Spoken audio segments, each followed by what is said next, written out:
ولی کمار پشتی 100 سال کمار عراقی کدروز بیاف کمار عراقی کم جاره پشتی 2014 15 عراق به خدا نوان همو هزوان همو گروپین چکدار البته ما شبان نجال عراقش بلی کو ارتشا فرمی عراقی به دهان گروپین چکدار هنه بنابو نشان جدا به آلین جدا به مرجع جدا به بریار جدا کو هموجی بگمان چارچوبه پارلمان عراق دا فرمه که یاسای ورگیدن بودجه که زباله بودیده دا بینکرین چک بودیده دا بینکرین گلک جاران اف گروپی به گروپین ولا ایتنا حسباندن لدرب اراده حکومت عراق فرماندار گشتی هزین چک در کو سرک وزیر عراقیه دپاقین گلک جاران بنسدمه افتزاز کردن و بیزار کردن حکومت عراقی شرمزار کردن و لهم بر ولاتان بونمونه بردام آرمانش کردن هزین امریکا لدوره و حتی هزا پیشمرگیش کاوجی بشکل بگمان منظومه دفاعی عراق درونین ویداویی کو پلا مردان لهولیره میوانه که مهجای برس محمد علی حکیم او شروع کاری سیاستی اول طهران گلمه دمات باش به برس محمد علی صلاة الله بیام کاتتان باش لدوای شر حماس و اسرائیل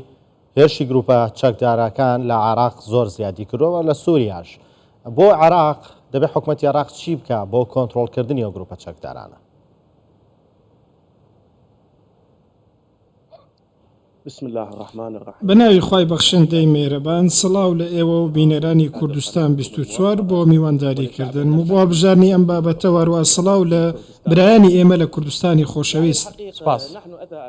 ئێمە ئەگەر بمانەوێت بە وێنەیەکی واقعی قسە بکەین دوور لە هەست و سۆز و دوور لە هیوا و ئاوات بە شێوازێکی یاسایی گفتوگۆ بکەین و بپرسین ئایا بوونی ئەمریکا لە عێراق بوونێکی یاسایی ئەو کاتە دەبێت بڵێن بوونی ئەمریکا بە گوێرەی ڕێککەوتنی استراتیژی نێوان حکوومەتی عێراق و هەروەها ئەمریکا کە لە ساڵی 2008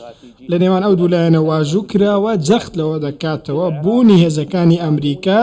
لە عێراق بوونێکی یاساییە و هیچ گومانێکیش لەم شتەدا نییە. بەڵگەی ئەم شتەش ئەو ڕێککەوتنەیە کە لە نێوان هەردوو لا واژوو کراوە و ماوەی چەند ساڵێک پێش ئێستا ئەم ڕێککەوتنەمان بینیوە. بەڵام دوای غەزە و ململانەی نێوان حەماس و ئیسرائیل بینیمان کە ململانەی لەلایەن ئەو بەرەیە دروست بوو کە پێ دەوترێت بەرەی مقاومەی ئیسلامی و هێرشان کردە سەر بنکەکانی ئەمریکا بۆ فشار دروستکردن لەسەر ئیسرائیل و هەروە لەسەر ویلایەتە یەکگرتووەکانی ئەمریکا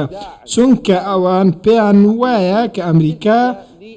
سپۆنسەری بێسنووری ئیسرائیلە. ئەمە واتای ئەو هێشتەکان پەیوەندیان بە یەکتریەوە هەموو شتێک لە یەکتری ئاڵاوە. ئەم هێرشانێک کە ئێستاش دەیبینین ئەم هێرشانە یاسایی نین بەر لە هەموو شتێک. خاڵی دوم ئەوەیە ئەم هێرشانە بەشێک نین لە ڕێککەوتنی استراتیژی کە پێشتر لە حکوومەت و ئەمریکا کراوە. بابەتی سێم پرسیارەکە ئەوەیە بەڕێز محەممەد شیع سوودانی سەرۆک وەزیرانی عێراق کە لەگەڵ مقاومە پێشتر قسەی کردووە و لەگەڵیان ڕێککەوتووە ئێستا ئەو کەوتۆتە بارودۆخێکی شەرمەزار ئاسا بۆ خۆی چونکە ئەو کەوتۆتە ئەو حاڵەتەی کە بکەوێتە نێوان ناڵ و بزمار کەوتۆتە نێوان گۆڵپە چەکدارەکان و وەروەها ویلایەتە یەکگرتووەکانی ئەمریکا. ولی کەواتە بەڕێز محەممەد يعني اف جروبين تشكدار لدرب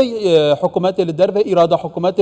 في هول الدنمارك تجي قلتي قال جيران سريك وزيرين عراقي مؤسسات فرمين عراقي دخلت حالة شرمزاريه داكو بيان من دجيفان جروبان بلاف دكن اف جروبات نتهم تباركرن وك جروبين ولائي حتى امريكا جدي بيجا جروبين نيزيك ايراني تعطى اف شرك وكالته ايران وامريكا لدجي هبدو دكن لدفري سرنجات لدورفيكي بەدڵنیاییەوە ئێمە پێویستە بەر لە هەموو شتێک لەسەر ئەوە ڕێککەوین واز لە وڵاتانی دراوسێ بێنین بۆچی لە هەموو حاڵێکدا ئێمە وڵاتانی دراوسێ تۆمەتبار دەکەین کەم تەرخەمی بە پلەی یەکەم و بەر لە هەموو شتێک لەلایەن ئەو لایەنە عراقیانەوەیە کە بەرپرسن لەم شتە بە هەموو لایەنەکان و پێکاتەکانی کۆمەلگەی عراقی کە ڕێگەیان داوە لایەنە هەرێمی و نێودوڵەتیەکان دەستە کاروباری عراق وەربدن. کەواتە بۆچی ئەو کاتە ئێمە بین یاخود ئەوان بۆچی ڕێگە بەوە دەدەن لایەنە هەرێمیەکان دەستە کاروباری عراق وەربدەن. بەداخەوە زۆر بەداخەوە ئەم قسەیە دەکەم عراق بۆتە گۆڕەپانێک بۆ ئێکلایکردنەوەی ململانەی ئەقلیمیەکان و ململانەکان نێودوڵەتیەکان. ئەمەش هۆکاری ئەوەیە کە هێزە سیاسیەکانی عراق کە ڕێگەیان بەوە داوە ئەو هێزە هەرێمیانە دەست بەسەر ناوچەکەدا بگرن و وەروەها هەژمارەکانی خۆیان لەم ناوچەیەک لای بکەن و ئەمە بەهۆی لاوازی هێزەکانی عراقە چونکە ڕێگەیاندا ئەمە بابەتەکەی زۆر بەسادەی بۆیە زۆر لە عینی عراقی و دەمەوێت زۆر بەڕاشکەوەنش ئەم بابەتە برم لە نێو چوارچەوەی هەماهەنگی ماوەی 2 مانگ پێش ئێستا علا ڕێکابی کە ئەندام پەرلەمان بووە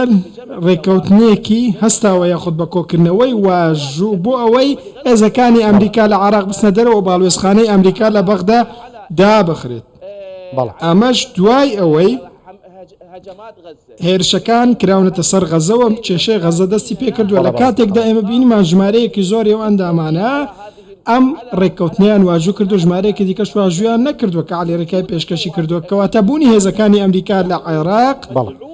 بە پشتگیری هێزە سیاسیەکان و حکوومەتی عێراق بووە. بەڵێ بەڕێز محەممەد علی حەکیم شرۆفەکاری سیاسی لە تاران و لەگەڵماندا بەسپاس.